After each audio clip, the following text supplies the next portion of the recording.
అందరికీ నమస్కారం అండి. ఈరోజు ఈ వీడియోలో వరలక్ష్మి వ్రత కథ గురించి తెలుసుకుందామండి. వరలక్ష్మీదేవి వ్రతం రోజు వరలక్ష్మీదేవి యొక్క వ్రత కథను విన్నా చదివినా కూడా సకల సౌభాగ్యములు, సిరి సంపద, ఆయుర ఆరోగ్య ఐశ్వర్యాలు సిద్ధిస్తాయని మన పురాణాల్లో అయితే చెప్పబడిందండి. వరలక్ష్మీదేవి వ్రతం రోజు మనం అమ్మవారికి పూజలో కలసం పెట్టుకున్నా పెట్టుకోకపోయినా కూడా వ్రత కథను తప్పనిసరిగా చదవాలి లేదా వినాలి అండి. ఇంకా ఈ వ్రత కథను ప్రారంభించే ముందుగా తోర పూజ చేసుకుని కుడి చేతికి తోరాన్ని కట్టుకుని కొన్ని అక్షింతలను కుడి చేతుల్లోకి తీసుకుని పట్టుకోవాలండి. ఈ అక్షింతలను పట్టుకుని కథ అంతా కూడా పూర్తయిన తర్వాత కొన్ని అక్షింతలను అమ్మవారి పాదాల దగ్గర ఉంచి మిగిలిన కొన్ని అక్షింతలను మనము మన ఇంట్లో ఉన్న సభ్యులందరూ కూడా శిరస్సును ధరించాలండి.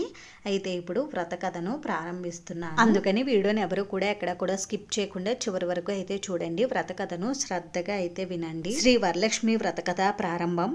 సౌనకాది మహర్షులను ఉద్దేశించి సూతుడిట్లు చెప్పుచున్నాడు. మునులారా, స్త్రీలకు సౌభాగ్యదాయకమైన వ్రతమును ఒక దానిని శివుడు పార్వతికి తెలియచెప్పెను. లోకోపకారమునకే దానిని మీకు వివరంగా వివరిస్తాను, శ్రద్ధగా వినవలసిందన్నాడు. పూర్వం శివుడు ఒకనాడు తన భస్మసింహాసనంపై కూర్చుని ఉండగా ఇంద్రాది ఇతర దిక్పాలకులు నారద మహర్షి స్తుతి స్తోత్రములతో పరమేశ్వరుణ్ణి కీర్తిస్తున్నారు. ఆ మహత్తర ఆనంద సమయంలో పార్వతీదేవి పరమేశ్వరుణ్ణి ఉద్దేశించి, నాదా, స్త్రీలు సర్వసౌఖ్యములు పొంది పుత్ర పౌత్రాభివృద్ధిగా తరించుటకు తగిన వ్రతమునొక దానిని ఆనతీయవలసిందని అడిగింది. అందుక త్రినేత్రుడు మిక్కిలి ఆనందించిన వాడై, దేవి, నీవు కోరిన విధముగా స్త్రీలను ఉద్ధరించు వ్రతం ఒకటున్నది. అది వరలక్ష్మి వ్రతం. దాని విధి విధానం వివరిస్తాను, విను. శ్రావణ మాసంలో పౌర్ణమి రోజుకు ముందుగా వచ్చు శుక్రవారం నాడు ఈ వ్రతమును చెయ్యవలెనని పరమేశ్వరుడు పార్వతికి చెప్పెను. పార్వతీదేవి, ఈ వరలక్ష్మి వ్రతమునకు అధిదేవతగా ఎవరిని చేసిరి? ఈ వ్రతమును చెయ్యవలసిన విధి విధానం తెలియచెప్పమని పార్వతి అడిగింది. కాత్యాయని, ఈ వరలక్ష్మి వ్రతమును వివరంగా చెబుతాను, భక్తి శ్రద్ధలతో విను. పూర్వకాలంలో మగధ దేశంలో కుండినమనబడు పట్టణం ఒకటి ఉండేది. ఆ పట్టణము బంగారు కుడ్యములతో రమణీయముగా ఉండేది. ఆ పట్టణములో చారుమతి అనబడు ఒక బ్రాహ్మణ స్త్రీ ఉండేది. ఆమె మిగులు సుగుణవతి, వినయ విధేయతలు, భక్తి గౌరవాలు గల యోగ్యురాలు. ప్రతిరోజు ప్రాతకాలాన నిద్రలేచి భర్త పాదాలకు నమస్కరించుకుని ప్రాతకాల గృహకృత్యాలు పూర్తి చేసుకుని అత్తమామలను సేవించుకుని మితముగా సంభాషిస్తూ జీవిస్తూ ఉండేది. వరలక్ష్మి వ్రతానికి అధిదేవత అయిన వరలక్ష్మీదేవి ఒకనాటి రాత్రి సమయమున చారుమతికి కలలో సాక్షాత్కరించింది. ఓ చారుమతి, నీ యందు అనుగ్రహము కలిగిన దానను. ఈ శ్రావణ పౌర్ణమి నాటికి ముందు వచ్చు శుక్రవారం నాడు నన్ను పూజింపుము. నీవు కోరిన వరాలను కానుకలను ఇచ్చేదనని చెప్పి అంతర్ధానమయ్యాను. ఆ కలను విన్న చారుమతి అత్యంత ఆనందమును పొంది, హే జనని, నీ కృపా కటాక్షములు కలిగిన వారు ధన్యులు. వారు సంపన్నులుగా విద్వాంసులుగా అయ్యెదరు. ఓ పావని, నా పూర్వజన్మ సుకృతము వలన నీ పాద దర్శనం నాకు కలిగింది అని పరిపరి విధాల వరలక్ష్మీదేవిని స్తుతించింది. చారుమతి మేల్కొని అదంతా కలగా గుర్తించి తన కలను భర్తకు అత్తమామలకు తెలియజెప్పింది.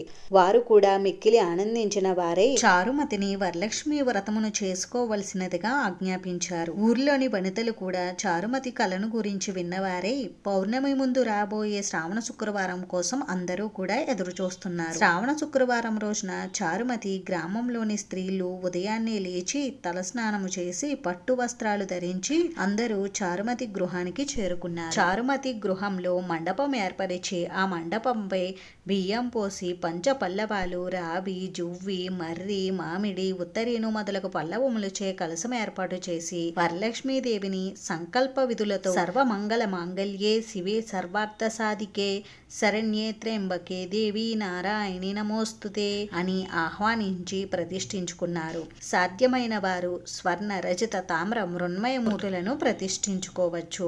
అమ్మవారిని షోడశోపచారాలతో పూజించారు. భక్ష్య భోజ్యాలను నివేదించారు. 9 పోగుల తోరమును చేతికి కట్టుకున్నారు. ప్రదక్షిణ నమస్కారాలు చేశారు. మొదటి ప్రదక్షిణ చెయ్యగానే కాళ్లకు అందియలు గల్లుగల్లుమని మ్రోగాయి. రెండవ ప్రదక్షిణ చెయ్యగానే హస్తములకు నవరత్న ఖచ్చిత కంకణాలు దగద్ధగాయమానమయ్యాయి. మూడవ ప్రదక్షిణ చెయ్యగానే అందరూ సర్వాభరణ భూషితులయ్యారు. చారుమతి యొక్క వరలక్ష్మి వ్రతం ఫలితంగా ఇతర స్త్రీల యొక్క ఇల్లు ధన కనక వస్తు వాహన వాహనములతో నిండిపోయాయి. ఆయా స్త్రీలను ఇంటికి తీసుకుని వెళ్ళడానికి గజతురగ రథ వాహనములు వచ్చి ఉన్నాయి. అప్పుడు చారుమతీదేవి ఆయా స్త్రీలతో కలిసి బ్రాహ్మణోత్తముణ్ణి పసుపు, కుంకుమ, గంధం, అక్షింతలతో పూజించి చారుమతి ఆయా స్త్రీలు బ్రాహ్మణునికి 12 కుడుములు వాయనమిచ్చి దక్షిణ తాంబూలాదులతో ఆ బ్రాహ్మణుణ్ణి సత్కరించారు. చారుమతి ఆయా స్త్రీలు బ్రాహ్మణుని కాళ్లకు నమస్కరించారు.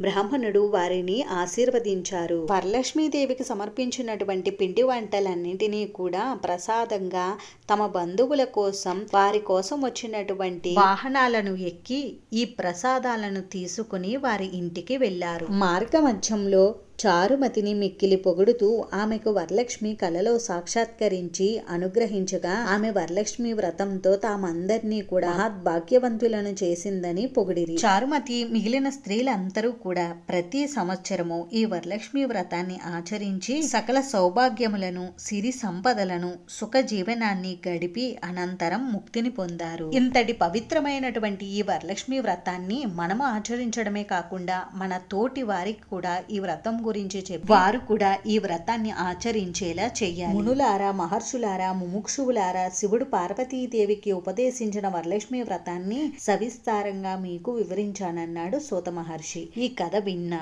ఈ వ్రతం చేసినప్పుడు చూసిన సకల సౌభాగ్యాలు, సిరి సంపదలు, ఆయురారోగ్య ఐశ్వర్యాలు సిద్ధిస్తాయని మన పురాణాలైతే చెప్తున్నాయి. అందుకని తప్పకుండా వరలక్ష్మి వ్రతం రోజున ప్రతి ఒక్కరూ కూడా ఈ వ్రత కథను వినడం కానీ చదవడం కానీ చేయాలి. వ్రతకథ పూర్తయిన తర్వాత కథాక్షింతలను కొన్ని అమ్మవారి పాదాల దగ్గర ఉంచి మిగిలిన కొన్ని అక్షింతలను మనము మన ఇంట్లో ఉన్నటువంటి సభ్యులందరూ కూడా శిరస్సును ధరించాలి. అంతేనండి, విన్నారు కదా వరలక్ష్మీదేవి యొక్క వ్రతకథ గురించి.